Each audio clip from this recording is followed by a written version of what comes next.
ਸਾਰੇ ਜਾਣੇ ਹੈਡਿੰਗ ਲਿਖ ਲਓ। ਹੁਣ ਆਪਾਂ ਦੇਖੋ ਕੋਆਰਡੀਨੇਸ਼ਨ ਕੰਪਾਊਂਡ ਦਾ ਨਾਮ ਪੜ੍ਹ ਲਿਆ ਕਿਵੇਂ ਕਰਨਾ ਹੈ, ਉਹਦੇ ਆਈਸੋਮਰਸ ਬਣਾਉਣੇ ਸਿੱਖ ਲਏ ਹੈ ਨਾ, ਹੋਰ ਸਾਰੀ ਚੀਜ਼ਾਂ ਦੇ ਬਾਰੇ ਪੜ੍ਹ ਲਿਆ।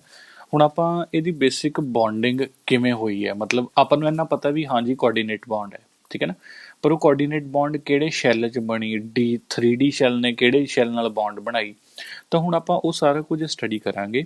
ਤਾਂ ਇਹ ਹੁਣ ਆਪਣਾ ਸਭ ਤੋਂ ਬੜਾ ਟੌਪਿਕ ਹੋਏਗਾ, ਅਤੇ ਇਹ ਇੱਕ ਤਰ੍ਹਾਂ ਨਾਲ ਚੈਪਟਰ ਦਾ ਸਭ ਤੋਂ ਮੇਜਰ ਟੌਪਿਕ ਇਹੀ ਹੈ। ਹੈਡਿੰਗ ਲਿਖ ਲਓ, bonding in coordination compound. Bonding in coordination compound.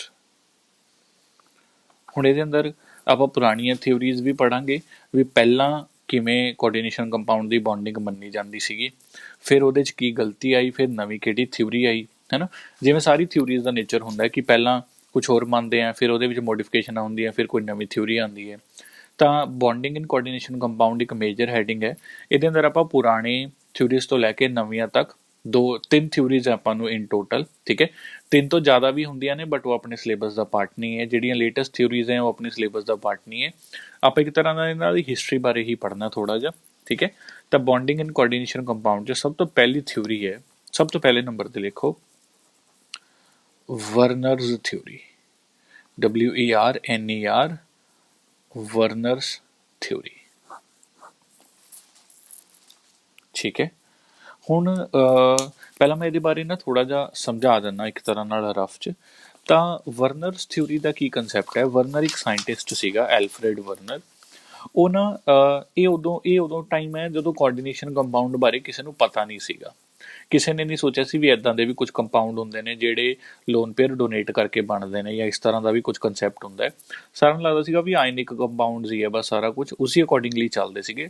ਤਾਂ ਵਰਨਰ ਪਹਿਲਾ ਸਾਇੰਟਿਸਟ ਸੀਗਾ ਜਿਹਨੇ ਕੋਆਰਡੀਨੇਸ਼ਨ ਕੰਪਾਊਂਡ ਬਾਰੇ ਗੱਲ ਕਰੀ ਸੀਗੀ, ਜਿਹਨੇ ਦੱਸਿਆ ਸੀਗਾ ਵੀ ਇਸ ਤਰ੍ਹਾਂ ਦਾ ਵੀ ਕੁਝ ਹੁੰਦਾ ਹੈ ਵੀ ਕੋਆਰਡੀਨੇਟ ਬੌਂਡ ਬਣ ਜਾਂਦੀ ਹੈ ਅਤੇ ਇਹ ਕੋਈ ਇੱਕ ਸਟੇਬਲ ਕੰਪਾਊਂਡ ਬਣ ਜਾਂਦਾ ਹੈ। ਵਰਨਰ ਨੇ ਪਹਿਲੀ ਵਾਰ ਇਹੋ ਜਿਹੀ ਗੱਲ ਕਰੀ ਸੀ, ਠੀਕ ਹੈ।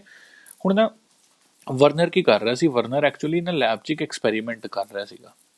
ਕਿਸ ਚੀਜ਼ ਦਾ ਐਕਸਪੈਰੀਮੈਂਟ, ਉਹ ਕਲੋਰਾਈਡ ਆਇਨ ਦਾ ਟੈਸਟ ਕਰ ਰਿਹਾ ਸੀ। ਹੁਣ ਜਿਵੇਂ ਨਾ ਤੁਸੀਂ ਅਗਰ ਕੈਮਿਸਟਰੀ ਦੇ ਸਕੂਲ ਦੇ ਹੁਣ +1 ਦੇ ਅੰਦਰ ਅਗਰ ਲੈਬ ਐਕਸਪੈਰੀਮੈਂਟ ਲਗਾਓਗੇ ਨਾ, ਤਾਂ ਹਰ ਇੱਕ ਆਇਨ ਨੂੰ ਚੈੱਕ ਕਰਨ ਦਾ ਕੋਈ ਇੱਕ ਤਰੀਕਾ ਹੁੰਦਾ ਹੈ। ਹੁਣ ਜਿਵੇਂ ਮੰਨ ਲਓ ਮੈਂ ਤੁਹਾਨੂੰ ਇੱਕ ਸੋਲਿਊਸ਼ਨ ਦਿੱਤਾ, ਮੈਂ ਕਹਾਂ ਵੀ ਇਹ 'ਚ ਕਲੋਰਾਈਡ ਆਇਨ ਟੈਸਟ ਕਰੋ, ਤਾਂ ਉਹ ਨਾ ਕੁਝ ਕੈਮੀਕਲ ਰਿਐਕਸ਼ਨਸ ਹੁੰਦੀਆਂ ਨੇ ਜਿਹੜੀਆਂ ਦੱਸ ਦਿੰਦੀਆਂ ਨੇ ਵੀ ਇਹਦੇ ਅੰਦਰ ਕਿੰਨੇ ਕੁ ਕਲੋਰਾਈਡ ਆਇਨਸ ਨੇ। ਐਵੇਂ ਆਇਓਡਾਈਡ ਦਾ ਕੁਝ ਨਾ ਕੁਝ ਟੈਸਟ ਹੁੰਦਾ ਹੈ ਨਾ, ਫਲੋਰਾਈਡ ਦਾ ਕੁਝ ਨਾ ਕੁਝ ਟੈਸਟ ਹੁੰਦਾ ਹੈ, ਜਿਹਨੂੰ ਤੁਸੀਂ ਸਾਲਟ ਐਨਾਲਿਸਿਸ ਵੀ ਕੈਮਿਸਟਰੀ 'ਚ ਕਹਿੰਦੇ ਆ। ਸਾਲਟ ਐਨਾਲਿਸਿਸ ਯਾਨੀ ਕਿ ਦੱਸਣਾ ਵੀ ਕਟਾਇਨ ਕੌਣ ਹੈ, ਐਨਾਇਨ ਕੌਣ ਹੈ, ਉਹਦੇ ਟੈਸਟ ਕਰਨੇ। ਤਾਂ ਵਰਨਰ ਕੀ ਕਰ ਰਿਹਾ ਸੀਗਾ, ਵਰਨਰ ਕੋਬਾਲਟ ਦਾ ਨਾ ਇੱਕ ਕਲੋਰਾਈਡ ਦੇ ਨਾਲ ਕੰਪਾਊਂਡ ਹੈ, ਵਰਨਰ ਉਹਦੇ ਵਿੱਚ ਕਲੋਰਾਈਡ ਟੈਸਟ ਕਰ ਰਿਹਾ ਸੀ ਵੀ ਕਿੰਨੇ ਕੁ ਕਲੋਰਾਈਡ ਅਵੇਲੇਬਲ ਨੇ, ਠੀਕ ਹੈ। ਤਾਂ ਵਰਨਰ ਨੇ ਹਾਲੇ ਕੁਝ ਨਹੀਂ ਨੋਟ ਕਰਨਾ, ਹਾਲੇ ਸਿਰ ਸਮਝਣਾ ਹੈ, ਮੈਂ ਲਿਖਾਊਂਗਾ ਬਾਅਦ 'ਚ ਮੈਂ ਸਾਰਾ ਨੋਟ ਵੀ ਕਰਵਾਊਂਗਾ। ਤਾਂ ਵਰਨਰ ਨੇ ਨਾ ਜਿਵੇਂ ਕੋਬਾਲਟ ਦੇ ਨਾ 3-4 ਕੰਪਾਊਂਡ ਚੱਕੇ। ਇੱਕ ਕੋਬਾਲਟ ਦਾ ਕੰਪਾਊਂਡ ਹੁੰਦਾ ਹੈ COCl3.6 ਅਮੋਨੀਆ, ਇੱਕ ਕੰਪਾਊਂਡ ਹੁੰਦਾ ਹੈ COCl3.5 ਅਮੋਨੀਆ, ਇੱਕ ਕੰਪਾਊਂਡ ਹੁੰਦਾ ਹੈ COCl3.4 ਅਮੋਨੀਆ। ਹੁਣ ਧਿਆਨ ਰੱਖੋ ਵੀ ਇਹ ਉਹ ਵਾਲਾ ਟਾਈਮ ਹੈ ਜਦੋਂ ਕੋਆਰਡੀਨੇਸ਼ਨ ਕੰਪਾਊਂਡ ਬਾਰੇ ਕਿਸੇ ਨੂੰ ਪਤਾ ਨਹੀਂ ਸੀਗਾ। ਵਰਨਰ ਨੂੰ ਇੰਨਾ ਪਤਾ ਸੀ ਵੀ ਕੋਬਾਲਟ ਦੇ ਤਿੰਨੋਂ ਕੰਪਾਊਂਡ 'ਚ ਜੇ ਫਾਰਮੂਲਾ ਦੇਖੀਏ ਤਾਂ 3-3 ਕਲੋਰਾਈਡ ਹੈਗੇ ਨੇ। ਵਰਨਰ ਇਹਦਾ ਕਲੋਰਾਈਡ ਦਾ ਹੀ ਟੈਸਟ ਕਰ ਰਿਹਾ ਸੀਗਾ। ਕਲੋਰਾਈਡ ਦਾ ਟੈਸਟ ਕਿਵੇਂ ਹੁੰਦਾ ਹੈ, ਹੁਣ ਜਿਵੇਂ ਨਾ ਕਲੋਰਾਈਡ ਦੇ ਟੈਸਟ ਕਰਨ ਦਾ ਸਭ ਤੋਂ ਵਧੀਆ ਤਰੀਕਾ ਹੁੰਦਾ ਵੀ ਉਹ 'ਚ ਨਾ Ag ਪੋਜ਼ੀਟਿਵ, ਸਿਲਵਰ ਪੋਜ਼ੀਟਿਵ ਪਾ ਦਿਓ, ਤਾਂ ਸਿਲਵਰ ਪੋਜ਼ੀਟਿਵ ਔਰ Cl ਨੈਗੇਟਿਵ AgCl ਬਣ ਜਾਂਦੇ ਨੇ, ਜਿਹਦੇ ਨਾਲ ਪ੍ਰੈਸੀਪੀਟੇਟਸ ਬਣ ਜਾਂਦੇ ਨੇ। ਤਾਂ ਆਪਾਂ ਉਹ ਪ੍ਰੈਸੀਪੀਟੇਟਸ ਤੋਂ ਅੰਦਾਜ਼ਾ ਲਗਾ ਲੈਂਦੇ ਹਾਂ, ਠੀਕ ਹੈ, ਵੀ ਕਿੰਨਾ ਕੁ ਇਹਦੇ ਅੰਦਰ Cl ਪ੍ਰੈਜ਼ੈਂਟ ਹੈ। ਉਹ Cl ਦਾ ਟੈਸਟ ਹੁੰਦਾ Ag+ ਪਾ ਦਿਓ। ਤਾਂ ਵਰਨਰ ਨੇ ਕੀ ਕਰਿਆ, ਵਰਨਰ ਨੇ ਸਾਰਿਆਂ ਦੇ ਅੰਦਰ ਨਾ ਇੱਕ ਇੱਕ ਕਰਕੇ AgNO3 ਪਾਇਆ, ਸਿਲਵਰ ਨਾਈਟ੍ਰੇਟ। ਨਾਈਟ੍ਰੇਟ ਦਾ ਕੋਈ ਕੰਮ ਨਹੀਂ ਹੈ, ਆਪਾਂ ਨੂੰ Ag+ ਚਾਹੀਦਾ, ਇਹਦੇ ਅੰਦਰ Ag+ ਪਿਆ। ਤਾਂ ਵਰਨਰ ਇਸੇ ਚੀਜ਼ ਦਾ ਟੈਸਟ ਕਰ ਰਿਹਾ ਸੀਗਾ, ਇਹਨੂੰ Ag+ ਨਾਲ ਰਿਐਕਟ ਕਰਾ ਰਿਹਾ ਸੀਗਾ।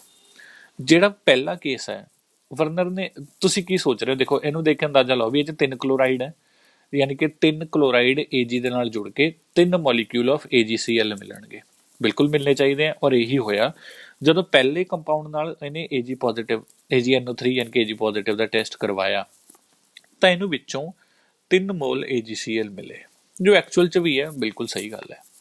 ਇਹਨੇ ਜਦੋਂ ਦੂਜੇ ਕੰਪਾਊਂਡ ਦੇ ਨਾਲ, ਦੂਜਾ ਕੰਪਾਊਂਡ ਕੀ ਹੈ COCl3.5 ਅਮੋਨੀਆ, ਇਹਨੇ ਜਦੋਂ ਇਹਦੇ ਅੰਦਰ AgNO3 ਦਾ ਟੈਸਟ ਕਰਵਾਇਆ ਕਲੋਰਾਈਡ ਵਾਸਤੇ, AgNO3 ਪਾਇਆ ਤਾਂ ਹੈਗੇ ਤਾਂ ਇਹ 'ਚ 3 ਕਲੋਰਾਈਡ ਨੇ, ਪਰ ਇਹਦੇ ਵਿੱਚੋਂ ਸਿਰਫ 2 ਮੋਲ AgCl ਮਿਲੇ। ਕਹਿਣ ਦਾ ਮਤਲਬ ਇਹ ਜਿਹੜੇ 3 ਕਲੋਰਾਈਡ ਨੇ ਇਹਨਾਂ ਚੋਂ ਇੱਕ ਕਲੋਰਾਈਡ ਇਹੋ ਜਿਹਾ ਹੈ ਜਿਹੜਾ AgNO3 ਪਾਉਣ ਤੇ ਟੁੱਟਿਆ ਨਹੀਂ, ਯਾਨੀ ਕਿ ਕੋਬਾਲਟ ਤੋਂ ਅਲੱਗ ਨਹੀਂ ਹੋਇਆ। ਗੱਲ ਸਮਝ ਆਈ? ਫਿਰ ਉਹਨੇ ਇਹਦਾ ਟੈਸਟ ਕਰਿਆ, ਜਦੋਂ ਉਹਨੇ ਇਹ 'ਚ COCl3.4 ਅਮੋਨੀਆ 'ਚ AgNO3 ਪਾਇਆ ਤਾਂ ਇਹਦੇ ਚੋਂ ਵੀ 3 AgCl ਨਿਕਲਣੇ ਚਾਹੀਦੇ ਸੀ, ਇਹ ਚੋਂ ਨਿਕਲਿਆ ਸਿਰਫ 1 ਮੋਲ ਆਫ AgCl। ਯਾਨੀ ਕਿ ਜਿਹੜੇ ਆ 3 ਕਲੋਰਾਈਡ ਨੇ ਇਹਨਾਂ ਦੇ ਵਿੱਚੋਂ ਇੱਕ ਕਲੋਰਾਈਡ ਹੀ ਇਹੋ ਜਿਹਾ ਹੈ ਜਿਹੜਾ Cl- ਬਣ ਕੇ ਬਾਹਰ ਨਿਕਲ ਗਿਆ। 2 ਕਲੋਰਾਈਡ ਇਦਾਂ ਦੇ ਸੀਗੇ ਜਿਹੜੇ ਹਲੇ ਵੀ ਕੋਬਾਲਟ ਨਾਲ ਜੁੜੇ ਰਹੇ। ਤਾਂ ਹੁਣ ਵਰਨਰ ਨੇ ਇਸ ਚੀਜ਼ ਤੇ ਲੌਜਿਕ ਲਗਾਇਆ ਵੀ ਜਿਹੜੇ 2 ਕਲੋਰਾਈਡ ਹੈਗੇ ਨੇ ਇਹ ਕਨਫਰਮ ਹੈ, ਪਰ ਉਹ ਅਲੱਗ ਕਿਉਂ ਨਹੀਂ ਹੋ ਰਹੇ, ਉਹ ਆਇਨਸ 'ਚ ਕਿਉਂ ਨਹੀਂ ਟੁੱਟ ਰਹੇ। ਤਾਂ ਵਰਨਰ ਨੇ ਅੰਦਾਜ਼ਾ ਲਾਇਆ ਵੀ ਸ਼ਾਇਦ 2 ਕਲੋਰਾਈਡ ਦੀ ਕੋਬਾਲਟ ਨਾਲ ਆਇਨਿਕ ਬੌਂਡ ਹੈ ਹੀ ਨਹੀਂ। ਗੱਲ ਸਮਝ ਆ ਰਹੀ ਹੈ ਨਾ? ਤਾਂ 2 ਕਲੋਰਾਈਡ ਦੀ ਕੋਬਾਲਟ ਦੇ ਨਾਲ ਆਇਨਿਕ ਬੌਂਡ ਬਿਲਕੁਲ ਹੀ ਨਹੀਂ ਹੈ, ਤਾਂ ਹੀ ਉਹ ਆਇਨਸ ਬਣ ਕੇ ਟੁੱਟ ਨਹੀਂ ਰਹੇ। ਕਿਉਂਕਿ ਜੇ ਆਇਨਿਕ ਬੌਂਡ ਹੁੰਦੀ, ਪਲੱਸ ਮਾਈਨਸ ਬੌਂਡ ਹੁੰਦੀ, ਤਾਂ ਉਹ ਅਲੱਗ ਆ ਜਾਂਦੇ, ਬਾਹਰ ਨਿਕਲ ਜਾਂਦੇ, Ag ਦੇ ਨਾਲ ਜੁੜ ਜਾਂਦੇ ਔਰ ਇੱਥੇ ਮੇਰੇ ਕੋਲ 3 AgCl ਪਏ ਹੁੰਦੇ। ਤਾਂ ਵਰਨਰ ਨੇ ਨਾ ਇਹਨਾਂ ਦੇ ਜਿਹੜਾ ਫਾਰਮੂਲਾ ਲਿਖਣ ਦਾ ਤਰੀਕਾ ਸੀਗਾ ਉਹਨੂੰ ਬਦਲਣ ਦੀ ਕੋਸ਼ਿਸ਼ ਕੀਤੀ। ਠੀਕ ਹੈ, ਦੇਖੋ ਇਹਦੇ ਅੰਦਰ 3 ਦੇ 3 AgCl ਬਾਹਰ ਆ ਰਹੇ ਨੇ, ਯਾਨੀ ਕਿ ਤਿੰਨੋਂ ਦੇ ਤਿੰਨੋਂ ਆਇਨਿਕ ਬੌਂਡ 'ਚ ਪਏ ਨੇ, ਹੈ ਨਾ। ਹੁਣ ਤੁਸੀਂ ਯਾਦ ਕਰੋ ਕੋਆਰਡੀਨੇਸ਼ਨ ਕੰਪਾਊਂਡ 'ਚ ਆਇਨਿਕ ਬੌਂਡ ਕਿਹੜੀ ਵਾਲੀ ਹੁੰਦੀ ਹੈ, ਜਿਹੜੀ ਕਾਊਂਟਰ ਆਇਨ ਦੀ ਹੁੰਦੀ ਹੈ, ਯਾਨੀ ਕਿ ਸਕੁਆਇਰ ਬ੍ਰੈਕਟ ਤੋਂ ਬਾਹਰ। ਤਾਂ ਵਰਨਰ ਨੇ ਜਦੋਂ ਇਹਦਾ ਮੋਡੀਫਾਈ ਕਰਿਆ ਫਾਰਮੂਲਾ ਤਾਂ ਉਹਨੇ ਇਹਨੂੰ ਇਸ ਤਰ੍ਹਾਂ ਨਾਲ ਲਿਖਿਆ, CO ਅਮੋਨੀਆ 6 ਵਾਰ ਬਾਹਰ Cl3। ਠੀਕ ਹੈ, ਵਰਨਰ ਕਹਿੰਦਾ ਵੀ ਆ ਜਿਹੜੇ 6 ਦੇ 6 ਅਮੋਨੀਆ ਨੇ ਇਹ ਤਾਂ ਅਲੱਗ ਹੋ ਹੀ ਨਹੀਂ ਰਹੇ, ਇਹ ਤਾਂ ਕੋਬਾਲਟ ਨਾਲ ਕੋਆਰਡੀਨੇਟ ਬੌਂਡ ਨਾਲ ਜੁੜੇ ਹੋਏ ਨੇ। ਇਹ 'ਚ ਤਿੰਨੋਂ ਕਲੋਰਾਈਡ ਬਾਹਰ ਆ ਗਏ ਸੀਗੇ, Cl- ਬਾਹਰ ਆ ਗਏ ਸੀਗੇ, ਤਾਂ ਤਿੰਨੋਂ ਕਲੋਰਾਈਡ ਆਇਨਿਕ ਫਾਰਮ 'ਚ ਨੇ। ਔਰ ਆਪਾਂ ਨੂੰ ਪਤਾ ਹੈ ਕਾਊਂਟਰ ਆਇਨ ਹੀ ਆਇਨਿਕ ਫਾਰਮ 'ਚ ਹੁੰਦਾ ਹੈ, ਬਾਕੀ ਸਾਰੇ ਕੋਆਰਡੀਨੇਟ ਬੌਂਡ 'ਚ ਹੁੰਦੇ ਨੇ। ਤਾਂ ਇਹਨੇ 3 ਕਲੋਰਾਈਡ, ਇਹਦਾ ਆਹ ਵਾਲਾ ਫਾਰਮੂਲਾ ਬਣਾਤਾ। ਅਗਰ ਮੈਂ ਇਹਦੇ ਅੰਦਰ ਦਿਮਾਗ ਲਗਾਵਾਂ ਕਿਵੇਂ ਆਏਗਾ, ਦੇਖੋ 3 ਕਲੋਰਾਈਡ ਨੇ ਪਰ ਸਿਰਫ 2 ਹੀ Cl- 'ਚ ਕਨਵਰਟ ਹੋਏ, ਇਹਦਾ ਮਤਲਬ 2 ਕਲੋਰਾਈਡ ਕਾਊਂਟਰ ਆਇਨ ਨੇ, 1 ਕਲੋਰਾਈਡ ਕੀ ਬਣ ਗਿਆ ਫਿਰ, ਲਿਗੈਂਡ। ਤਾਂ ਇਹਦਾ ਫਾਰਮੂਲਾ ਕੀ ਬਣਿਆ, CO NH3 5Cl bracket close ਬਾਹਰ Cl2। ਠੀਕ ਹੈ, ਵਰਨਰ ਨੇ ਹਰੇ ਕੋਆਰਡੀਨੇਟ ਬੌਂਡ ਦੀ ਗੱਲ ਨਹੀਂ ਕਰੀ, ਵਰਨਰ ਨੇ ਬਸ ਇੰਨਾ ਕਿਹਾ ਵੀ ਹਾਂ ਯਾਰ ਆਹ ਕਲੋਰਾਈਡ ਨਾ ਕੋਬਾਲਟ ਦੇ ਨਾਲ ਇਦਾਂ ਜੁੜਿਆ ਹੋਇਆ ਵੀ ਇਹ ਅਲੱਗ ਨਹੀਂ ਹੋ ਰਿਹਾ, ਤਾਂ ਉਹਨੇ ਇਹਨੂੰ ਸਕੁਆਇਰ ਬ੍ਰੈਕਟ 'ਚ ਲਿਖਤਾ। ਠੀਕ ਹੈ, ਹੁਣ ਇਹਦਾ ਵੀ ਫਾਰਮੂਲਾ ਤੁਸੀਂ ਅੰਦਾਜ਼ਾ ਲਾ ਹੀ ਲਿਆ ਹੋਣਾ, 3 ਕਲੋਰਾਈਡ ਨੇ ਪਰ ਸਿਰਫ 1 ਬਾਹਰ ਆਇਆ, ਯਾਨੀ ਕਿ 2 ਕੋਆਰਡੀਨੇਟ ਬੌਂਡ ਨਾਲ ਜੁੜੇ ਹੋਏ ਨੇ। ਤਾਂ CO NH3, ਹੁਣ ਇਹ 'ਚ 4 ਹੀ ਨੇ, 4 Cl2, 2 ਕਲੋਰਾਈਡ ਅੰਦਰ ਨੇ, 1 ਕਲੋਰਾਈਡ ਬਾਹਰ ਹੈ। ਗੱਲ ਸਮਝ ਆਈ ਕਿ ਨਹੀਂ ਆਈ, ਹੈ ਨਾ। ਤਾਂ ਕਹਿੰਦਾ ਇਹਦੇ ਚੋਂ ਜਿਹੜੇ ਟੋਟਲ ਆਇਨਸ ਬਣਨਗੇ, ਠੀਕ ਹੈ, ਅਗਰ ਮੈਂ ਉੱਪਰ ਨਾਮ ਲਿਖਣਾ ਹੋਵੇ ਤਾਂ ਸੀਗਾ ਜੀ ਸਾਡਾ ਪਹਿਲਾ ਕੰਪਾਊਂਡ, ਹੈ ਨਾ। ਤਾਂ ਇੱਥੇ ਕੀ ਬਣ ਜਾਏਗਾ, ਇਹ ਕਿੰਨੇ ਮੋਲ ਆਫ AgCl ਬਣਿਆ, ਮੋਲ ਆਫ AgCl ਫਾਰਮਡ। ਠੀਕ ਹੈ ਜੀ, ਆ ਕੀ ਬਣ ਗਿਆ, ਇਹ ਬਣ ਗਿਆ ਫਾਰਮੂਲਾ ਜਿਹੜਾ ਵਰਨਰ ਨੇ ਨਵਾਂ ਦਿੱਤਾ ਵੀ ਇਸ ਤਰ੍ਹਾਂ ਨਾਲ ਹੋਣਾ ਚਾਹੀਦਾ ਯਾਰ ਫਾਰਮੂਲਾ। ਸਹੀ ਹੈ ਜੀ। ਅੱਛਾ, ਅਗਰ ਇਹ 'ਚੋਂ ਟੋਟਲ ਆਇਨਸ ਦੇਖੇ ਜਾਣ ਕਿੰਨੇ ਬਣਨਗੇ, ਟੋਟਲ ਆਇਨਸ ਕਿੰਨੇ ਨੇ ਇਸ ਫਾਰਮੂਲੇ ਦੇ ਹਿਸਾਬ ਨਾਲ, 1 ਆਇਨ ਤਾਂ ਸਾਰਾ ਹੈ, 3 ਕਲੋਰਾਈਡ ਨੇ ਤਾਂ ਟੋਟਲ ਆਇਨਸ 4 ਹੋ ਗਏ, ਇਹਦੇ ਅੰਦਰ 1 ਆਇਨ ਆਹ ਹੈ, 2 ਕਲੋਰਾਈਡ ਨੇ, ਟੋਟਲ ਆਇਨਸ 3 ਹੋ ਗਏ, ਇਹਦੇ ਅੰਦਰ ਆ 1 ਆਇਨ ਹੈ ਪੋਜ਼ਿਟਿਵ, ਕਲੋਰਾਈਡ 1 ਹੈ ਨੈਗੇਟਿਵ, ਇਹਦੇ ਅੰਦਰ 2 ਹੋ ਗਏ। ਗੱਲ ਸਮਝ ਆ ਰਹੀ ਹੈ ਜਾਂ ਨਹੀਂ ਆ ਰਹੀ? ਠੀਕ ਹੈ, ਤਾਂ ਵਰਨਰ ਨੇ ਪੁਰਾਣਾ, ਉਹੀ ਨਾ, ਪੁਰਾਣੇ ਟਾਈਮ 'ਚ ਨਹੀਂ ਪਤਾ ਸੀ ਵੀ ਇਹੋ ਜਿਹਾ ਵੀ ਕੁਛ ਹੁੰਦਾ ਹੈ, ਵੀ ਕੋਈ ਸਬਸਟੈਂਸ ਮੈਟਲ ਨਾਲ ਇਸ ਤਰ੍ਹਾਂ ਨਾਲ ਜੁੜਿਆ ਹੁੰਦਾ ਵੀ ਉਹ ਆਇਨਸ 'ਚ ਬ੍ਰੇਕ ਨਹੀਂ ਕਰਦਾ ਹੈ, ਉਹ ਆਇਨ ਹੈ ਇਹ ਵੀ ਕਲੋਰਾਈਡ ਨੇ, ਪਰ ਇਹ ਕਲੋਰਾਈਡ ਇਹਦੇ ਨਾਲ ਪੋਜ਼ਿਟਿਵ ਨੈਗੇਟਿਵ 'ਚ ਨਹੀਂ ਜੁੜੇ ਹੋਏ, ਇਹ ਕਲੋਰਾਈਡ ਕੋਈ ਹੋਰ ਹੀ ਬੌਂਡ ਬਣਾ ਰਹੇ ਨੇ। ਠੀਕ ਹੈ ਨਾ। ਤਾਂ ਵਰਨਰ ਨੇ ਇਹ ਥਿਊਰੀ ਦਿੱਤੀ। ਵਰਨਰ ਕਹਿੰਦਾ ਜਿਹੜਾ ਮੈਟਲ ਹੁੰਦਾ ਹੈ, ਜਿਵੇਂ ਇੱਥੇ ਕੋਬਾਲਟ ਹੈ ਨਾ, ਕਹਿੰਦਾ ਆਪਾਂ ਹੁਣ ਤੱਕ ਪੜ੍ਹਦੇ ਸੀ ਵੀ ਕੋਬਾਲਟ ਦੇ ਉੱਤੇ +3 ਚਾਰਜ ਹੈ ਤਾਂ ਉਹ 3 ਨੈਗੇਟਿਵ ਨਾਲ ਜੁੜ ਜਾਏਗਾ, ਹੈ ਨਾ। ਵਰਨਰ ਕਹਿੰਦਾ ਇੰਨਾ ਸਿੰਪਲ ਨਹੀਂ ਹੈ, ਕਹਿੰਦਾ ਕੋਬਾਲਟ ਦੇ ਉੱਤੇ +3 ਹੈ, ਠੀਕ ਹੈ, ਇਹ 3 ਆਇਨ ਨਾਲ ਜੁੜੇਗਾ, ਬਿਲਕੁਲ ਠੀਕ ਹੈ ਨਾ। ਕਹਿੰਦਾ ਪਰ ਇਹ ਕੁਛ ਐਵੇਂ ਦੀਆਂ ਵੀ ਬੌਂਡ ਬਣਾਉਂਦਾ ਹੈ ਜਿਹੜੀਆਂ ਆਇਨਸ ਦੇ ਹਿਸਾਬ ਨਾਲ ਨਹੀਂ ਚੱਲਦੀਆਂ। ਤਾਂ ਇਹਨੇ ਨਾ ਆਪਾਂ ਵੈਲੈਂਸੀ ਹਲੇ ਤੱਕ ਇਹੀ ਪੜ੍ਹਦੇ ਸੀ ਨਾ ਵੀ ਜੀ ਸੋਡੀਅਮ ਦੀ ਵੈਲੈਂਸੀ ਕਿੰਨੀ ਹੈ +1, ਕੈਲਸ਼ੀਅਮ ਦੀ ਕਿੰਨੀ ਹੈ +2। ਵਰਨਰ ਕਹਿੰਦਾ ਵੈਲੈਂਸੀ ਦੋ ਤਰ੍ਹਾਂ ਦੀ ਹੁੰਦੀ ਹੈ। ਇੱਕ ਉਹ ਵੈਲੈਂਸੀ ਜਿਹੜੀ ਆਇਨਸ ਕਰਕੇ ਹੁੰਦੀ ਹੈ, ਜਿਵੇਂ ਇਹ 'ਚ ਕਲੋਰਾਈਡ ਕਰਕੇ ਹੈ, ਠੀਕ ਹੈ, ਉਹ ਜਿਹੜੀ +3 +2 ਅਸੀਂ ਬੋਲਦੇ ਹਾਂ। ਕਹਿੰਦਾ ਇੱਕ ਹੋਰ ਵੀ ਵੈਲੈਂਸੀ ਹੁੰਦੀ ਹੈ ਜਿਹੜੀ ਵੈਲੈਂਸੀ ਕੋਆਰਡੀਨੇਟ ਬੌਂਡ ਕਰਕੇ ਹੁੰਦੀ ਹੈ, ਜਾਂ ਜਿਹੜੀ ਵੈਲੈਂਸੀ ਉਹਨੇ ਕੋਆਰਡੀਨੇਟ ਬੌਂਡ ਦੀ ਗੱਲ ਨਹੀਂ ਕਰੀ, ਕਹਿੰਦਾ ਜਿਹੜੀ ਵੈਲੈਂਸੀ ਟੁੱਟਦੀ ਨਹੀਂ, ਯਾਨੀ ਕਿ ਜਿਹੜੀ ਵੈਲੈਂਸੀ ਦੇ ਵਿੱਚੋਂ ਆਇਨਸ ਨਹੀਂ ਬਣਦੇ, ਇੱਕ ਇਹੋ ਜਿਹੀ ਵੈਲੈਂਸੀ ਵੀ ਹੁੰਦੀ ਹੈ। ਵਰਨਰ ਨੇ ਇਹਨਾਂ ਨੂੰ ਨਾਮ ਦਿੱਤਾ ਦੋ valency, primary valency and secondary valency. ਪੂਰਾ ਕੰਸੈਪਟ ਸਮਝ ਆ ਰਿਹਾ? ਠੀਕ ਹੈ। ਤਾਂ ਵਰਨਰ ਨੇ ਕੋਆਰਡੀਨੇਟ ਬੌਂਡ ਵਗੈਰਾ ਦੀ ਗੱਲ ਨਹੀਂ ਕਰੀ, ਇਹਨੇ ਬਸ ਇਦਾਂ ਕਿਹਾ ਵੀ ਹਾਂ ਯਾਰ ਮੈਟਲ ਦੋ ਤਰ੍ਹਾਂ ਨਾਲ ਜੁੜਦਾ ਹੈ, ਇੱਕ ਤਾਂ ਆਇਨਸ ਨਾਲ ਜੁੜਦਾ ਹੈ +- ਨਾਲ, ਇੱਕ ਇਹ ਕੋਈ ਹੋਰ ਬੌਂਡ ਨਾਲ ਜੁੜਦਾ ਹੈ ਜਿਹੜੀ ਆਇਓਨਾਈਜ਼ ਨਹੀਂ ਕਰੀ ਜਾ ਸਕਦੀ। ਹੁਣ ਜਿਵੇਂ ਆ 6 ਅਮੋਨੀਆ ਨੇ, 6 ਅਮੋਨੀਆ ਥੋੜੀ ਬਾਹਰ ਨਿਕਲੇ, ਹੈਨਾ, ਤਾਂ ਇਹ ਵਾਲੀ ਵੈਲੈਂਸੀ ਆਇਓਨਾਈਜ਼ ਨਹੀਂ ਕਰੀ ਜਾ ਸਕਦੀ। ਐਨੀ ਗੱਲ ਸਮਝ ਆ ਰਹੀ ਹੈ? ਠੀਕ ਹੈ। ਤਾਂ ਪਹਿਲੀ ਗੱਲ ਤਾਂ ਇੱਕ ਲਾਈਨ ਲਿਖ ਲਓ, ਠੀਕ ਹੈ, ਇੱਕ ਛੋਟੀ ਜਿਹੀ ਲਾਈਨ ਲਿਖੋ,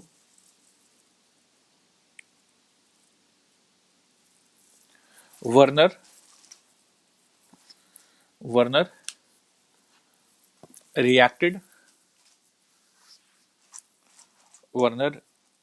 reacted compounds of cobalt and chloride, compounds of cobalt and chloride.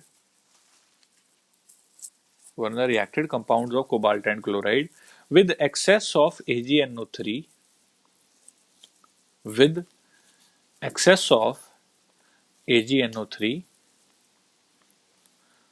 to get AgCl precipitates. To get AgCl precipitates. ਇਸ ਤੋਂ ਬਾਅਦ ਆ ਪੂਰਾ ਟੇਬਲ ਬਣਾ ਲਓ। ਇਹਦੇ ਚੋਂ ਨਾ ਬਹੁਤ ਕੁਐਸਚਨ ਬਣ ਜਾਂਦੇ ਨੇ, ਸਬਜੈਕਟਿਵ ਵੀ ਆਬਜੈਕਟਿਵ ਵੀ। ਐਵੇਂ ਦਾ ਹੋਰ ਕੋਈ ਟੇਬਲ ਦੇ ਦੇਗਾ ਤੁਹਾਨੂੰ, ਜ਼ਰੂਰੀ ਨਹੀਂ ਵੀ ਕੋਬਾਲਟ ਤੇ ਕਲੋਰਾਈਡ ਵਾਲਾ, ਆਪਣੇ ਵੱਲੋਂ ਕੁਝ ਵੀ ਦੇ ਦੇਗਾ, ਕਹੇਗਾ ਜੀ ਇੰਨੇ ਮੋਲ ਆਫ ਫਲਾਣਾ ਬਣਿਆ, ਦੱਸੋ ਉਹਦਾ ਫਾਰਮੂਲਾ ਕਿਹੋ ਜਿਹਾ। ਠੀਕ ਹੈ ਨਾ। ਤਾਂ ਜਿਵੇਂ ਇਹਦੇ ਚੋਂ ਅੰਦਾਜ਼ਾ ਲਾ ਰਹੇ ਸੀਗੇ ਨਾ, ਉਸੇ ਤਰ੍ਹਾਂ ਨਾਲ ਮੈਂ ਕੁਐਸਚਨ ਵੀ ਕਰਵਾਉਂਗਾ, ਪਹਿਲਾਂ ਇਹਨੂੰ ਨੋਟ ਕਰੋ ਫਟਾਫਟ।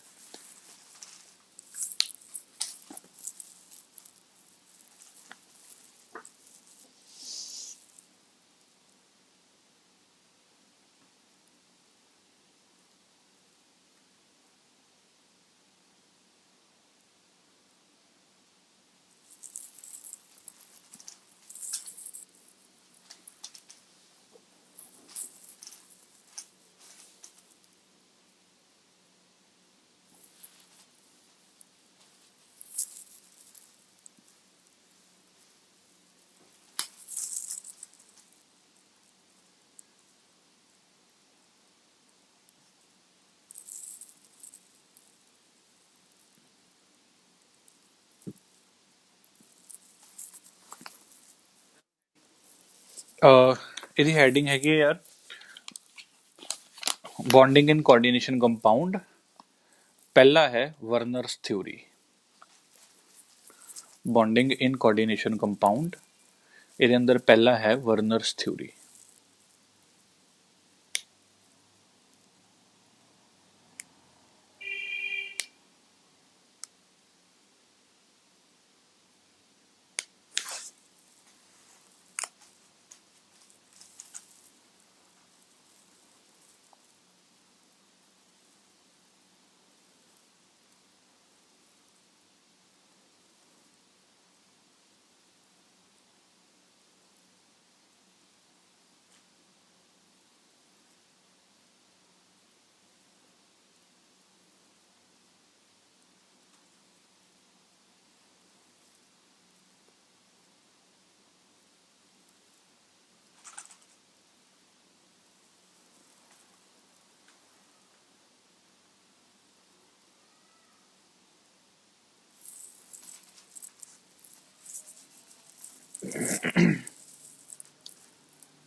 नोट कर लिया जी।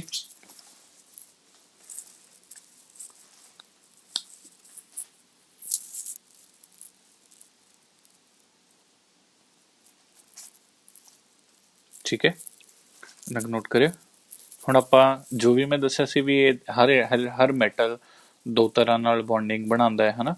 ਉਹ ਆਇਨਸ ਵੀ ਨਾਲ ਵੀ ਜੁੜਦਾ ਹੈ ਤੇ ਉਹ ਕੁਝ ਅਲੱਗ ਤਰ੍ਹਾਂ ਦੀ ਬੌਂਡਿੰਗ ਨਾਲ ਵੀ ਜੁੜਦਾ ਹੈ ਜਿਹਦੇ ਵਿੱਚੋਂ ਆਇਨਸ ਨਹੀਂ ਬਣਾਏ ਜਾ ਸਕਦੇ। ਠੀਕ ਹੈ, ਤਾਂ ਇਹੀ ਵਰਨਰ ਦੇ ਕੁਝ ਪੋਸਟੂਲੇਟਸ ਹੈ। ਪੋਸਟੂਲੇਟਸ ਮਤਲਬ ਕਿ ਮੇਨ ਪੁਆਇੰਟਸ ਕੀ ਨੇ ਪੋਸਟੂਲੇਟਸ, ਐਂਡ ਇਹਦੇ ਅੰਦਰ ਲਿਖੋ ਪੋਸਟੂਲੇਟਸ। ठीक है, दो तीन पॉस्टुलेट्स हैं, बिल्कुल सिंपल जी। पहला लिखो पॉस्टुलेट्स, पहला मेटल possesses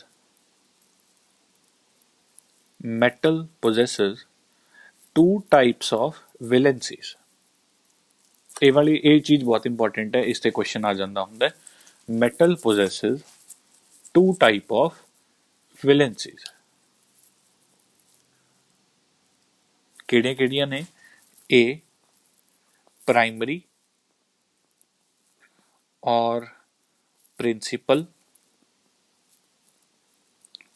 और आयोनाइजेबल वैलेंसी।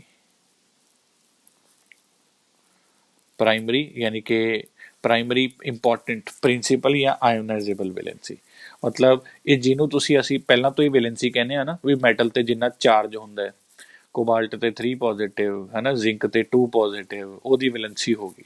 ਉਹਨੂੰ ਵਰਨਰ ਨੇ ਨਾਮ ਦਿੱਤਾ ਪ੍ਰਾਇਮਰੀ ਵੈਲੈਂਸੀ। ਠੀਕ ਹੈ, ਆਇਓਨਾਈਜ਼ੇਬਲ ਯਾਨੀ ਕਿ ਇਹਨੂੰ ਆਇਓਨਾਈਜ਼ ਕੀਤਾ ਜਾ ਸਕਦਾ ਹੈ, ਇਹਨੂੰ ਆਇਨਸ 'ਚ ਤੋੜਿਆ ਜਾ ਸਕਦਾ ਹੈ। ਠੀਕ ਹੈ ਜੀ, ਬੀ ਪਾਰਟ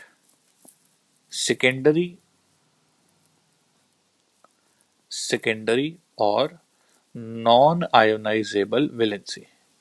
ਇਹਦਾ क्या मतलब हो गया जी? ਸੈਕੰਡਰੀ ਜਾਂ ਨੌਨ ਆਇਓਨਾਈਜ਼ੇਬਲ ਮਤਲਬ ਜਿੰਨੇ ਇਹੋ ਜਿਹੀਆਂ ਚੀਜ਼ਾਂ ਜੁੜੀਆਂ ਹੋਈਆਂ ਨੇ ਜਿਨ੍ਹਾਂ ਨੂੰ ਆਇਓਨਾਈਜ਼ ਨਹੀਂ ਕੀਤਾ ਜਾ ਸਕਦਾ, ਉਹ ਸੈਕੰਡਰੀ ਵੈਲੈਂਸੀ ਹੈ। ਠੀਕ ਹੈ, ਤੇ ਜਿੰਨਾ ਮੈਟਲ ਤੇ ਵੈਸੇ ਚਾਰਜ ਹੁੰਦਾ ਹੈ ਉਹਦੀ ਪ੍ਰਾਇਮਰੀ ਵੈਲੈਂਸੀ ਹੈ। ਹੁਣ ਜਿਵੇਂ ਜ਼ਿੰਕ ਤੇ ਵੈਸੇ 2+ ਚਾਰਜ ਹੁੰਦਾ ਹੈ ਤਾਂ 2+ ਉਹਦੀ ਪ੍ਰਾਇਮਰੀ ਵੈਲੈਂਸੀ ਹੈ। ਪਰ ਜ਼ਿੰਕ ਤੇ ਜੇ ਤੁਸੀਂ ਕੋਆਰਡੀਨੇਸ਼ਨ ਕੰਪਾਊਂਡ ਚੈੱਕ ਕਰੋਗੇ ਨਾ, ਜ਼ਿੰਕ 4 ਲਿਗੈਂਡਸ ਦੇ ਨਾਲ ਜੁੜਿਆ ਹੁੰਦਾ ਹੈ ਤਾਂ ਉਹ ਉਹਦੀ ਸੈਕੰਡਰੀ ਵੈਲੈਂਸੀ ਹੈ, ਕਿਉਂਕਿ ਲਿਗੈਂਡਸ ਨੂੰ ਆਇਓਨਾਈਜ਼ ਨਹੀਂ ਕੀਤਾ। ਇਹ ਲਿਗੈਂਡਸ ਵਗੈਰਾ ਮੈਂ ਦੱਸ ਰਿਹਾ, ਵਰਨਰ ਨੇ ਇੰਨਾ ਜ਼ਿਆਦਾ ਲਿਗੈਂਡਸ ਨੂੰ ਬਹੁਤ ਡਿਟੇਲ 'ਚ ਨਹੀਂ, ਇਹ ਬਿਲਕੁਲ ਪਹਿਲੀ ਥਿਊਰੀ ਹੈ। ਠੀਕ ਹੈ, ਵਰਨਰ ਵਰਡ ਜ਼ਰੂਰ ਯੂਜ਼ ਕਰੇਗਾ ਲਿਗੈਂਡਸ ਵਗੈਰਾ, ਪਰ ਬਹੁਤ ਡਿਟੇਲ 'ਚ ਨਹੀਂ ਹੈ ਉਸ ਟਾਈਮ। ਇਹ ਬਸ ਉਹਨੇ ਪਹਿਲਾਂ ਦੱਸਿਆ ਵੀ ਹਾਂ ਯਾਰ ਐਵੇਂ ਹੁੰਦਾ ਹੈ ਵੀ ਆਹ ਥੋੜ੍ਹੇ ਜਿਹੇ ਇਸ ਤਰ੍ਹਾਂ ਨਾਲ ਜੁੜੇ ਹੁੰਦੇ ਨੇ ਜਿਨ੍ਹਾਂ ਨੂੰ ਆਇਓਨਾਈਜ਼ ਨਹੀਂ ਕੀਤਾ ਜਾ ਸਕਦਾ, ਤੇ ਕੁਝ ਐਵੇਂ ਜੁੜੇ ਹੁੰਦੇ ਨੇ ਜਿਨ੍ਹਾਂ ਨੂੰ ਆਇਓਨਾਈਜ਼ ਕੀਤਾ ਜਾ ਸਕਦਾ ਹੈ। ਠੀਕ ਹੈ ਜੀ, ਤਾਂ ਪਹਿਲਾ ਪੁਆਇੰਟ ਸੀਗਾ ਮੈਟਲ ਪੋਜੈਸ 2 ਟਾਈਪ ਆਫ ਵੈਲੈਂਸੀਜ਼। ਪਹਿਲੀ ਹੈ ਪ੍ਰਾਇਮਰੀ ਜਾਂ ਪ੍ਰਿੰਸੀਪਲ ਆਫ ਨਹੀਂ ਹੈ, ਸੌਰੀ ਇੱਥੇ ਔਰ ਹੈ। ਪ੍ਰਾਇਮਰੀ ਜਾਂ ਫਿਰ ਇਹਨੂੰ ਪ੍ਰਿੰਸੀਪਲ ਜਾਂ ਫਿਰ ਇਹਨੂੰ ਆਇਓਨਾਈਜ਼ੇਬਲ ਵੈਲੈਂਸੀ ਬੋਲਦੇ ਨੇ। ਦੂਜਾ ਸੈਕੰਡਰੀ ਜਾਂ ਫਿਰ ਨॉन ਆਇਓਨਾਈਜ਼ੇਬਲ ਵੈਲੈਂਸੀ। ਠੀਕ ਹੈ, ਇਹਨਾਂ ਦੋਨਾਂ ਦਾ ਵੀ ਮਤਲਬ ਲਿਖ ਲੈਂਦੇ ਆ। ਠੀਕ ਹੈ, ਇਸੇ ਪੁਆਇੰਟ ਦੇ ਅੰਦਰ ਹੀ ਹੈ, ਪਹਿਲੇ ਪੁਆਇੰਟ ਦੇ ਅੰਦਰ ਹੀ ਲਿਖੋ ਮਾੜਾ ਜਿਹਾ। Primary valencies are those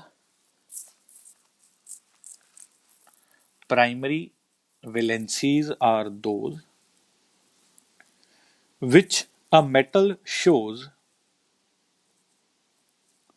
primary valencies are those which a metal shows in the formation of simple salts।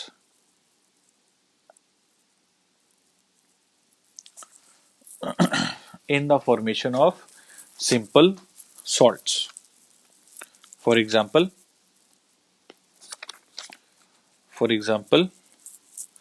in CuSO4। ਹੁਣ CuSO4 ਦੇ ਅੰਦਰ ਕਾਪਰ ਦੇ ਉੱਤੇ 2+ ਚਾਰਜ ਹੁੰਦਾ ਨਾ, ਉਹੀ ਇਹਦੀ ਪ੍ਰਾਇਮਰੀ ਵੈਲੈਂਸੀ ਹੈ। ਇਨ CuSO4 primary valency is 2+। primary valency of copper is 2। 2 ਲਿਖ ਲਓ ਬਸ, 2+ ਲਿਖਣ ਦੀ ਵੀ ਜ਼ਰੂਰਤ ਨਹੀਂ ਹੈ, is 2। in AgCl, ਹੁਣ AgCl ਕਿਤੋਂ ਬਣਿਆ? Ag+ ਹੈ ਨਾ, ਸਿੰਪਲੀ 1+ ਹੈ। Primary valency of Ag is 1। ਤਾਂ ਪ੍ਰਾਇਮਰੀ ਵੈਲੈਂਸੀ ਮਤਲਬ ਮੈਟਲ ਤੇ ਕਿੰਨਾ ਚਾਰਜ ਹੈ, ਮੈਟਲ ਤੇ ਕਿੰਨਾ ਚਾਰਜ ਹੈ, ਠੀਕ ਹੈ ਨਾ। ਕੋਆਰਡੀਨੇਸ਼ਨ ਕੰਪਾਊਂਡ ਤੇ ਕਿੰਨਾ ਚਾਰਜ ਹੈ ਉਹਦੀ ਗੱਲ ਨਹੀਂ ਕਰ ਰਿਹਾ, ਮੈਟਲ ਦੀ ਆਕਸੀਡੇਸ਼ਨ ਸਟੇਟ ਕਿੰਨੀ ਹੈ। ਅਗਲੀ ਲਾਈਨ 'ਚ ਲਿਖੋ, ਹਾਲੇ ਪਹਿਲਾ ਪੁਆਇੰਟ ਹੀ ਚੱਲ ਰਿਹਾ, ਪ੍ਰਾਇਮਰੀ ਵੈਲੈਂਸੀ ਆਪਾਂ ਨੇ ਐਕਸਪਲੇਨ ਕਰ ਲਿਆ। ਸੈਕਿੰਡ ਇਹਦੇ ਅੰਦਰ ਹੀ ਲਿਖੋ, secondary valency secondary valencies are those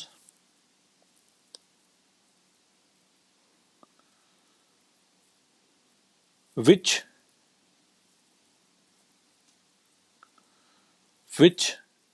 a metal atom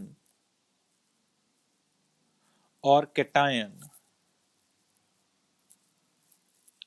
Secondary valencies are those which metal atom or cation exercises which metal atom or cation exercises ਦਾ ਮਤਲਬ shows ਹੀ ਹੋ ਗਿਆ ਵੀ ਜਿਹੜਾ ਮੈਟਲ ਦਿਖਾਉਂਦਾ ਹੈ, ਕਿਹਦੇ ਨਾਲ ਦਿਖਾਉਂਦਾ ਹੈ।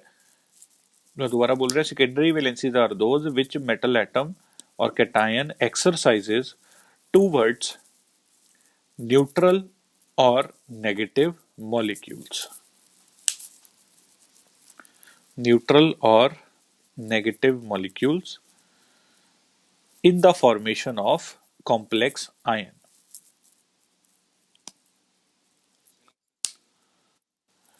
केड़ा केड़ा जी, अच्छा एक्सरसाइज, ठीक है, एक्सरसाइज towards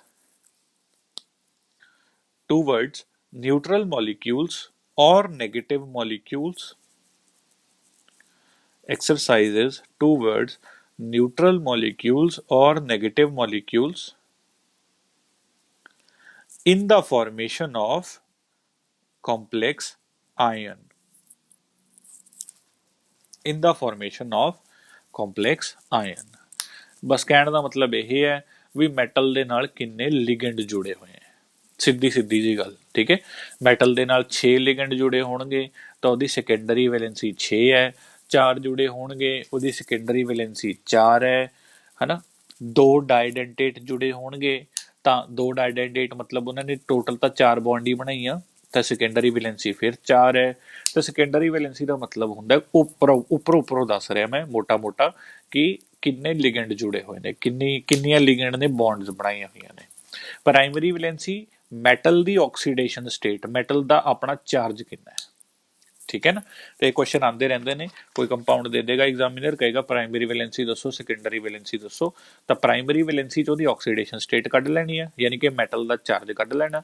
ਸੈਕੰਡਰੀ ਵੈਲੈਂਸੀ 'ਚ ਦੇਖਣਾ ਵੀ ਬਸ ਕਿੰਨਾ, ਤੁਹਾਨੂੰ ਯਾਦ ਹੈ ਨਾ ਕੋਆਰਡੀਨੇਸ਼ਨ ਨੰਬਰ ਇੱਕ ਚੀਜ਼ ਬੋਲੀ ਸੀ ਵੀ ਕਿੰਨੇ ਲਿਗੈਂਡ ਨੇ ਬੌਂਡ ਬਣਾਏ ਹੋਏ ਨੇ, ਬਸ ਉਹੀ ਸੈਕੰਡਰੀ ਵੈਲੈਂਸੀ ਹੈ, ਠੀਕ ਹੈ। ਫॉर एग्जांपल मैं एक दो एग्जांपल लिखवा देना। फॉर एग्जांपल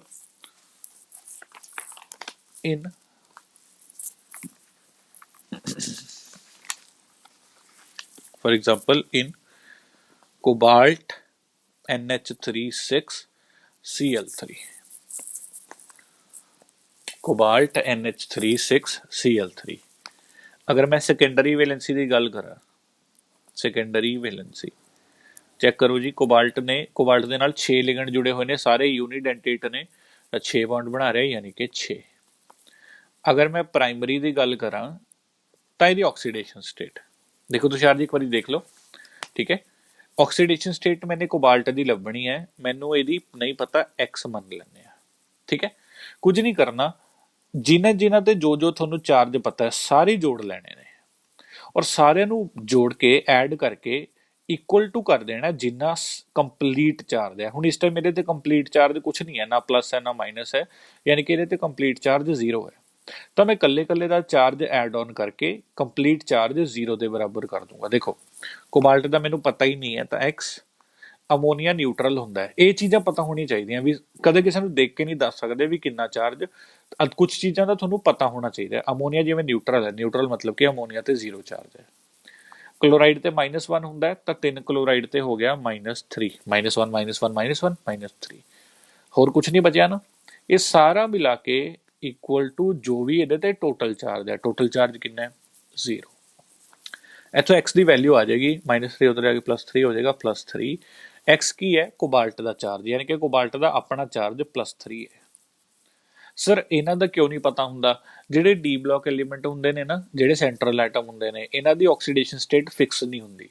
ਇਹ 3 4 2 3 1 2 ਕੁਝ ਵੀ ਹੋ ਸਕਦੀ ਹੈ, ਤਾਂ ਕਰਕੇ ਆਪਾਂ ਇਹਨੂੰ ਫਿਕਸ ਨਹੀਂ ਰੱਖਦੇ, ਇਹਨੂੰ x ਮੰਨ ਕੇ ਚੱਲਦੇ ਹਾਂ। ਹੁਣ ਕਲੋਰਾਈਡ ਹਮੇਸ਼ਾ ਹੀ -1 ਹੋਏਗਾ, ਤਾਂ ਇਹਦਾ ਪਤਾ ਹੀ ਹੈ, ਤਾਂ ਇਸ ਕਰਕੇ ਇਹਦੀ ਮੈਂ -1 ਦੇਖੋ, ਮੈਂ ਕਲੋਰਾਈਡ ਨੂੰ x ਨਹੀਂ ਮੰਨਿਆ ਨਾ, ਕਿਉਂਕਿ ਇਹਨੂੰ ਮੈਨੂੰ ਪਤਾ ਹੀ ਹੈ ਇਹਦੀ -1 ਹੀ ਹੁੰਦੀ ਹੈ। ਅਮੋਨੀਆ ਮੈਨੂੰ ਪਤਾ ਨਿਊਟਰਲ ਹੈ, ਇਹਦੀ 0 ਹੀ ਹੁੰਦੀ ਹੈ। ਕੋਬਾਲਟ ਦਾ ਮੈਨੂੰ ਪਤਾ ਵੀ ਯਾਰ 2 ਵੀ ਹੁੰਦੀ ਹੈ, 3 ਵੀ ਹੁੰਦੀ ਹੈ, 5 ਵੀ ਹੁੰਦੀ ਹੈ, ਕੁਝ ਵੀ ਹੁੰਦੀ ਹੈ, ਤਾਂ ਮੈਂ ਇਹਨੂੰ x ਮੰਨ ਲਿਆ। ਗੱਲ ਸਮਝ ਆ ਰਹੀ ਹੈ? ਤਾਂ ਕੋਬਾਲਟ ਤੇ +3 ਚਾਰਜ ਹੈ, ਤਾਂ ਇਹਦੀ ਪ੍ਰਾਇਮਰੀ ਵੈਲੈਂਸੀ ਹੋਗੀ 3। ਠੀਕ ਹੈ, ਇਹਨਾਂ 6 ਲਿਗੈਂਡ ਜੁੜੇ ਨੇ, ਇਹਦੀ ਸੈਕੰਡਰੀ ਵੈਲੈਂਸੀ ਹੋਗੀ 6। ਸਾਰਿਆਂ ਨੂੰ ਕਨਸੈਪਟ ਸਮਝ ਆ ਰਿਹਾ ਜੀ? ਠੀਕ ਹੈ, ਆਪਾਂ ਇੱਕ ਹੋਰ ਐਗਜ਼ਾਮਪਲ ਚੱਕ ਲੈਂਦੇ ਹਾਂ, ਕੋਈ ਦਿੱਕਤ ਨਹੀਂ। ਲਓ ਜੀ, ਕਰੋ ਫਟਾਫਟ। ਇਹ ਤੁਸੀਂ ਸਾਰਿਆਂ ਨੇ ਕਰਨਾ ਹੈ। ਕਾਪਰ ਅਮੋਨੀਆ ਹੈਗਾ 4 ਵਾਰ, ਬਾਹਰ ਹੈਗਾ ਸਲਫੇਟ।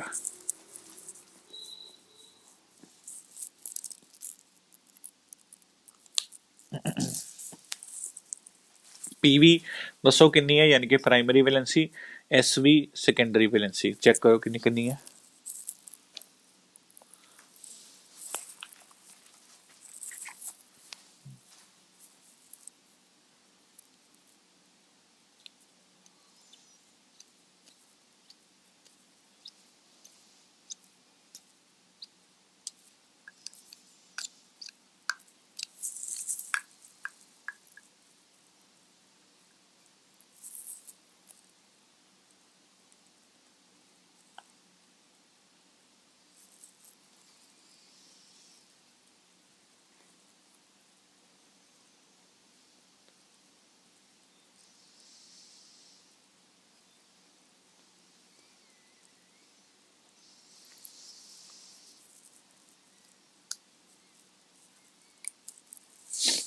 ਹਾਂਜੀ, ਪਤਾ ਲੱਗਿਆ?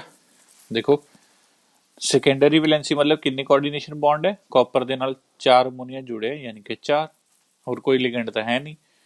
ਪ੍ਰਾਇਮਰੀ ਵੈਲੈਂਸੀ ਕਾਪਰ ਨੂੰ ਨਹੀਂ ਪਤਾ, x ਮੰਨ ਲੈਂਦੇ ਆ, ਅਮੋਨੀਆ ਨਿਊਟਰਲ ਹੁੰਦਾ ਯਾਨੀ ਕਿ 0। ਹੁਣ SO4 ਸਲਫੇਟ ਤੇ ਕਿੰਨਾ ਚਾਰਜ ਹੁੰਦਾ? -2। ਹਾਂਜੀ ਅੰਸ਼ਵੀਰ ਜੀ, ਸ਼ਾਬਾਸ਼, ਬਰਾਬਰ 0, ਤਾਂ x ਆ ਗਿਆ +2, ਯਾਨੀ ਕਿ ਕੋਬਾਲਟ ਦੇ ਚਾਰਜ ਹੈ +2, ਯਾਨੀ ਕਿ ਪ੍ਰਾਇਮਰੀ ਵੈਲੈਂਸੀ ਆ ਗਈ 2। ਗੱਲ ਸਮਝ ਆ ਰਹੀ ਹੈ ਨਾ ਸਾਰਿਆਂ ਨੂੰ? ਬਿਲਕੁਲ ਹੀ ਸਿੰਪਲ ਜਿਹਾ ਕੰਮ ਹੈ। ਇਹਦੇ ਤੇ ਇੱਕ ਅੱਧੇ ਨੰਬਰ ਦਾ ਕੁਐਸਚਨ ਆ ਜਾਂਦਾ ਹੁੰਦਾ, ਧਿਆਨ ਰੱਖਣਾ ਹੈ। ਕੁਝ ਨਹੀਂ ਹੈ, ਬੱਚਿਆਂ ਵਾਲਾ ਕੰਮ ਹੈ। ਲਿਗੈਂਡਸ ਬਸ ਨੌਲੇਜ ਹੋਣੀ ਚਾਹੀਦੀ ਹੈ ਡਾਈਡੈਂਟੇਟ ਟਰਾਈਡੈਂਟੇਟ ਦੀ, ਹੋਰ ਕੋਈ ਦਿੱਕਤ ਨਹੀਂ। ਠੀਕ ਹੈ ਜੀ, ਇਹ ਸਾਰਾ ਪਹਿਲਾ ਪੋਸਟੂਲੇਟ ਸੀਗਾ। ਸੈਕਿੰਡ ਪੋਸਟੂਲੇਟ ਲਿਖੋ। ਸੈਕਿੰਡ ਪੋਸਟੂਲੇਟ ਲਿਖੋ ਮਾੜਾ ਜਿਹਾ। Primary valency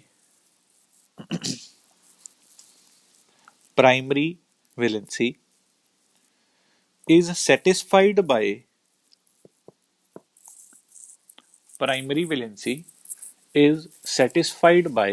negative ions. Primary valency is satisfied by negative ions, whereas secondary valency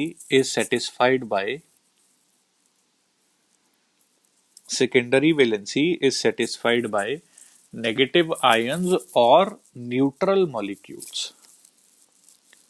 Primary valency is satisfied by negative ions, whereas secondary valency is satisfied by negative ion or neutral molecule.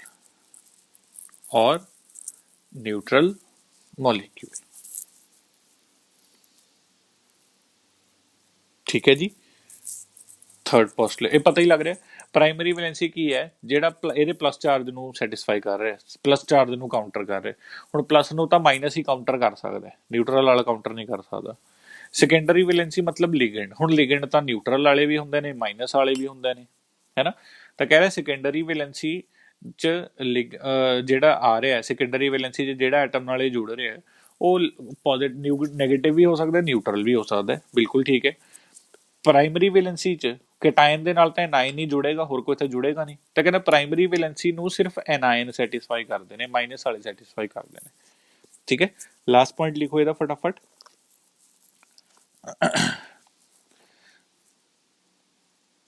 The shape or geometry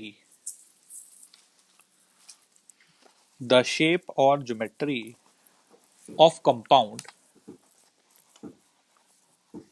the shape or geometry of compound is defined by या decided by या defined जो मर्जी लिख लो, the shape or geometry of compound is defined by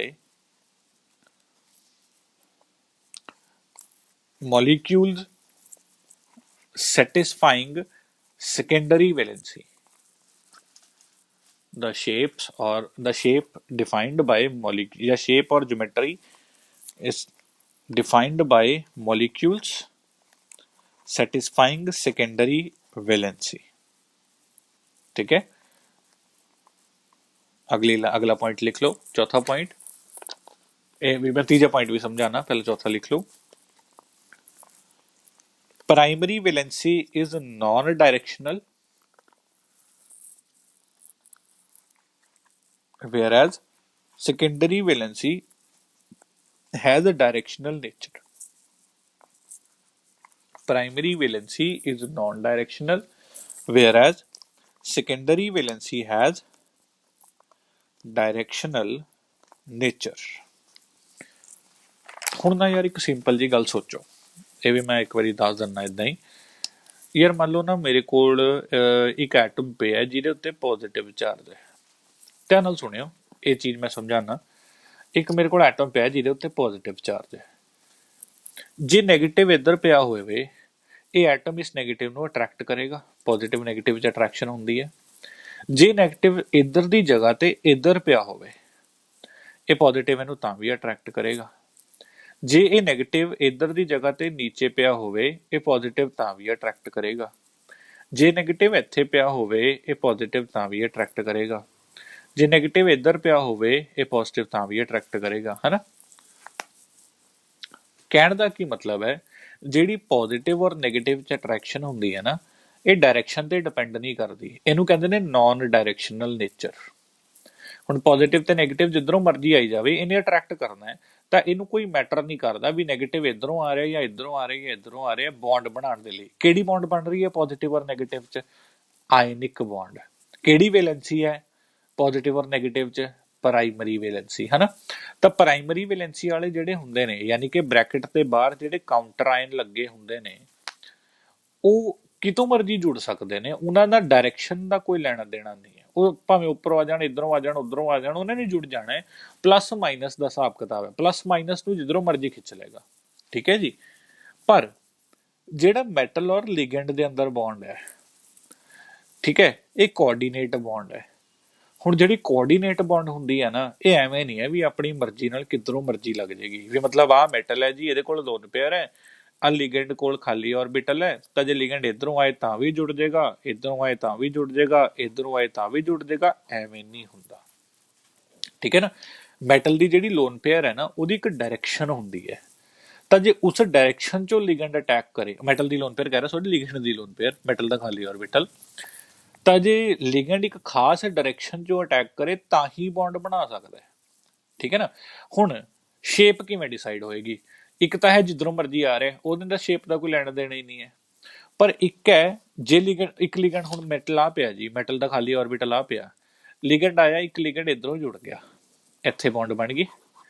ਦੂਜਾ ਲਿਗੈਂਡ ਆਇਆ, ਦੂਜਾ ਖਾਲੀ orbital ਮੰਨ ਲਓ ਇੱਧਰ ਸੀਗਾ, ਦੂਜਾ ਲਿਗੈਂਡ ਆਇਆ, ਇੱਧਰੋਂ ਜੁੜ ਗਿਆ। ਹੁਣ ਚੈੱਕ ਕਰੋ, ਮੈਟਲ ਦੇ ਆਲੇ ਦੁਆਲੇ ਦੋ ਲਿਗੈਂਡ ਬਿਲਕੁਲ ਸਿੱਧੀ ਲਾਈਨ 'ਚ ਜੁੜ ਗਏ। ਕਿਹੜੀ ਸ਼ੇਪ ਹੋ ਗਈ? ਯਾਦ ਕਰੋ, +1 ਲੀਨੀਅਰ ਸ਼ੇਪ ਬਣ ਗਈ।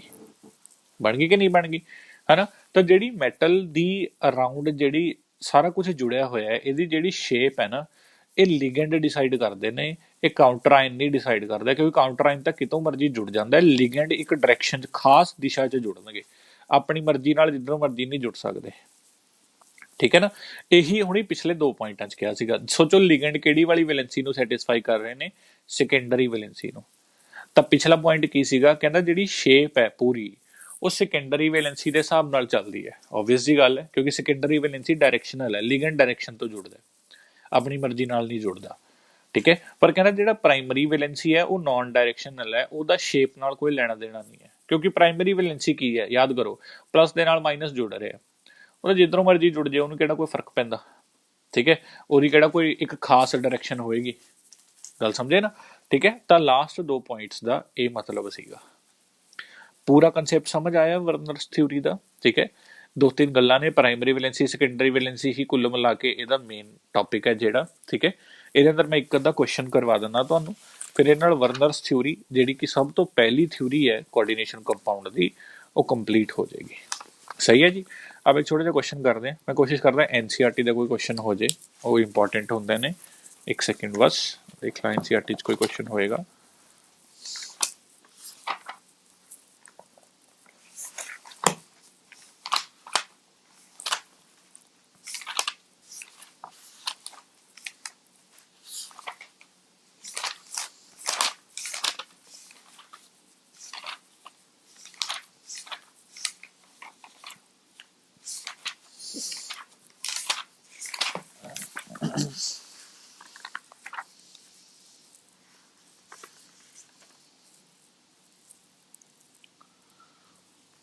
अच्छा चलो वैसे एक छोटा जिहा क्वेश्चन करते हैं, लिखियो माड़ा जा। द प्राइमरी एंड, क्वेश्चन है, क्वेश्चन लिखो फटाफट। The primary and secondary valency of chromium, the primary and secondary valency of chromium in, एक कॉम्प्लेक्स देता है, in डाइक्लोरो डाइऑक्सिलेटो क्रोमियम 3 is, ठीक है। प्राइमरी वैलेंसी दसनी है जी, सेकेंडरी वैलेंसी दसनी है। कंपाउंड का कोई फार्मूला नहीं दिता, नाम देता, डाइक्लोरो डाइऑक्सिलेटो क्रोमियम 3। चलो जी दस्यो माड़ा जा।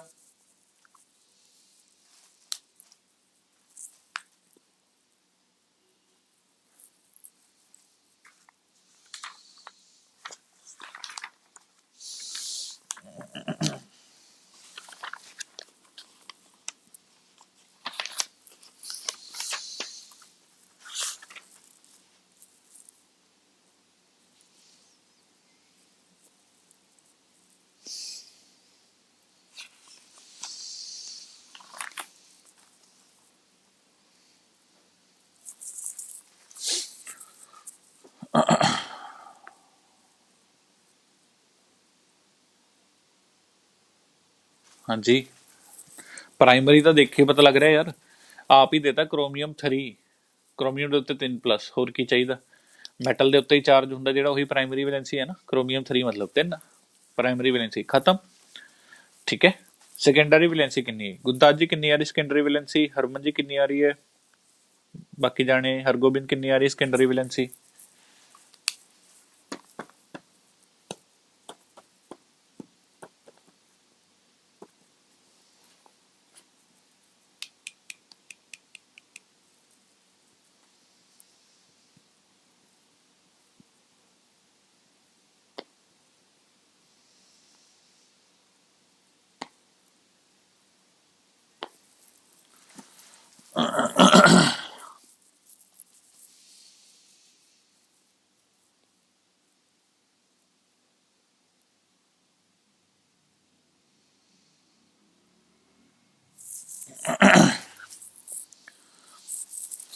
हाँ जी, नहीं पता लग गया?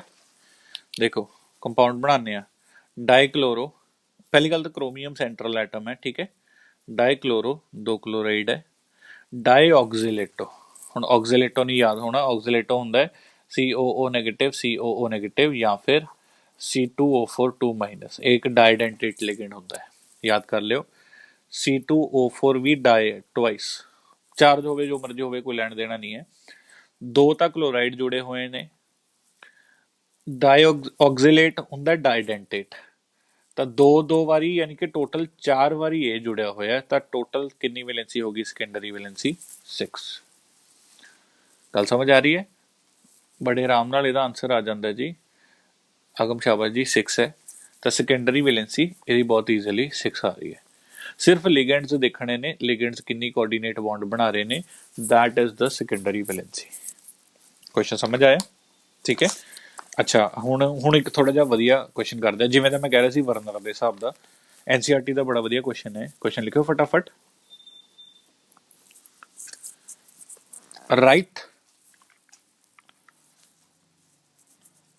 Right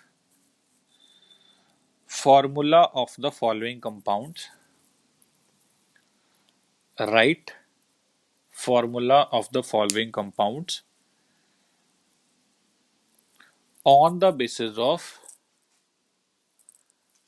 write formula of the following compounds on the basis of following observations ਕਹਿੰਦੇ ਕੁਝ observations ਲਿਖੀਆਂ ਨੇ ਉਹਦੇ ਹਿਸਾਬ ਨਾਲ ਫਾਰਮੂਲਾ ਲਿਖੋ ਠੀਕ ਹੈ ਪਹਿਲਾ ਕੰਪਾਊਂਡ ਕਿਹੜਾ ਹੈ PdCl2.4 ਅਮੋਨੀਆ ਠੀਕ ਹੈ ਇਹਨੂੰ ਕਰਵਾਇਆ ਉਹੀ ਹੈ ਵਰਨਰ ਵਾਂਗੂ ਇਹਨੂੰ AgNO3 ਨਾਲ ਰਿਐਕਟ ਕਰਵਾਇਆ ਤੇ ਇਧਰ ਬਣ ਗਏ ਕਿੰਨੇ ਮੋਲ ਆਫ AgCl ਬਣੇ ਨੇ ਹੈਨਾ ਪਹਿਲੇ ਚ ਮੋਲ ਆਫ AgCl ਬਣੇ ਨੇ ਜੀ 2 ਹੁਣ ਕਹਿੰਦਾ ਇਹਦਾ ਕੰਪਲੈਕਸ ਦਾ ਫਾਰਮੂਲਾ ਲਿਖੋ ਅੱਛਾ ਕਿਵੇਂ ਲਿਖਿਆ ਜਾਏਗਾ ਫਾਰਮੂਲਾ ਵਰਨਰ ਦਾ ਵਾਲਾ ਕਨਸੈਪਟ ਲਗਾਵਾਂਗੇ देखो AgCl 2 बने ने यानी कि 2 ਦੇ 2 क्लोराइड बाहर आ गए ना यानी कि दोनों क्लोराइड काउंटर आयन ने ਤਾਂ ਕੀ ਬਣੇਗਾ ਦੇਖੋ ਪੈਲੇਡੀਅਮ ਅਮੋਨੀਆ 4 ਵਾਰ ਹੈਗਾ ਹੀ ਹੈ ਹੁਣ ਇਹਦੇ ਲਿਗੈਂਡ 4 ਹੀ ਨੇ ਦੋਨੋਂ ਦੇ ਦੋਨੋਂ क्लोराइड काउंटर आयन ने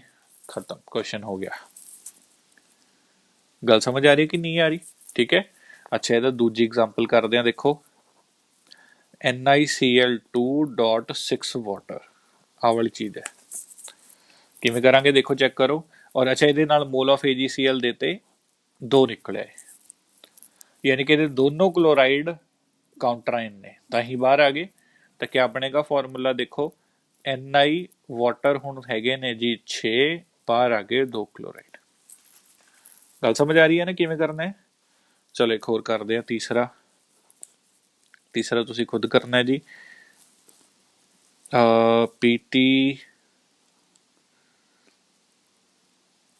PTCl6 ਲਾ ਲਓ नहीं ये रहने दो अच्छा लिखो PTCl2.2 अमोनिया ये जो AgCl कोई भी नहीं आया बाहर 0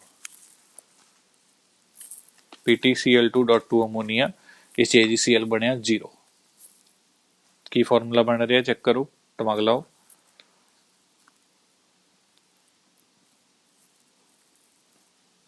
आया समझ कोई भी क्लोराइड बाहर नहीं आ रहा अमोनिया का काउंटर आयन होंदा ही नहीं अमोनिया का न्यूट्रल है क्या बनेगा PTCl2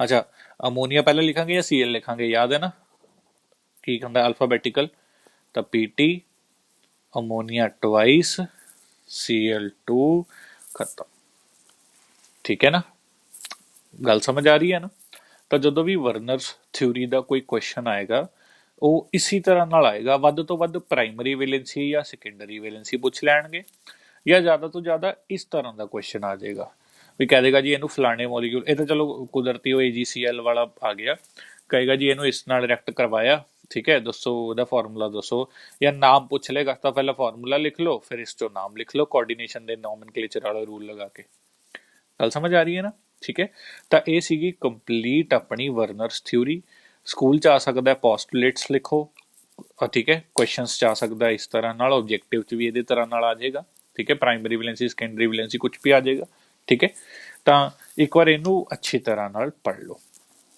ठीक है जी इस तो बाद जी सैकेंड थ्योरी है सर हाँ जी यूट्यूब पर पै जाएगा ये लैक्चर भी ईवनिंग च यूट्यूब पर अपलोड हो जाएगा हुणे मैं अपलोडिंग पर लगा दूंगा थोड़े टाइम च अपलोड हो जाएगा ठीक है ਲੈਕਚਰ ਰਿਕਾਰਡ ਹੋ ਰਿਹਾ ਬਾਕੀ ਆਪਾਂ ਇੰਨਾ ਪਲੀਜ਼ ਵਾਈਫਾਈ ਤੇ ਦੇਖਿਆ ਕਰੋ ਯਾਰ ਕੁਝ ਬੱਚੇ ਕੰਪਲੇਂਟ ਕਰ ਰਹੇ ਸੀਗੇ ਵੀ ਲੈਕਚਰ 'ਚ ਦਿਖ ਨਹੀਂ ਰਿਹਾ ਜਿਹੜਾ ਫੋਨ ਇੰਟਰਨੈਟ ਹੈ ਨਾ ਉਹਦੇ ਉੱਤੇ ਗਵਰਨਮੈਂਟ ਨੇ ਰਿਸਟ੍ਰਿਕਸ਼ਨ ਲਗਾ ਰੱਖੀ ਆ ਉਹ 360p ਤੋਂ ਆਈ ਗੈਸ ਜ਼ਿਆਦਾ ਨਹੀਂ ਜਾਂਦਾ ਵਾਈਫਾਈ ਦੇ ਉੱਤੇ ਉਹਦੀ ਲਿਮਿਟ ਜ਼ਿਆਦਾ ਹੈਗੀ ਹੈ ਤਾਂ ਕੋਸ਼ਿਸ਼ ਕਰਿਆ ਕਰੋ ਵੀ ਵਾਈਫਾਈ ਤੇ ਦੇਖ ਲਓ ਠੀਕ ਹੈ ਬਾਕੀ ਆਪਾਂ ਅਗਲੀ ਥਿਊਰੀਜ਼ ਕੱਲ ਸਟਾਰਟ ਕਰਦੇ ਹਾਂ ਕੱਲ 2 ਵਜੇ ਕਲਾਸ ਹੈ ਥੈਂਕ ਯੂ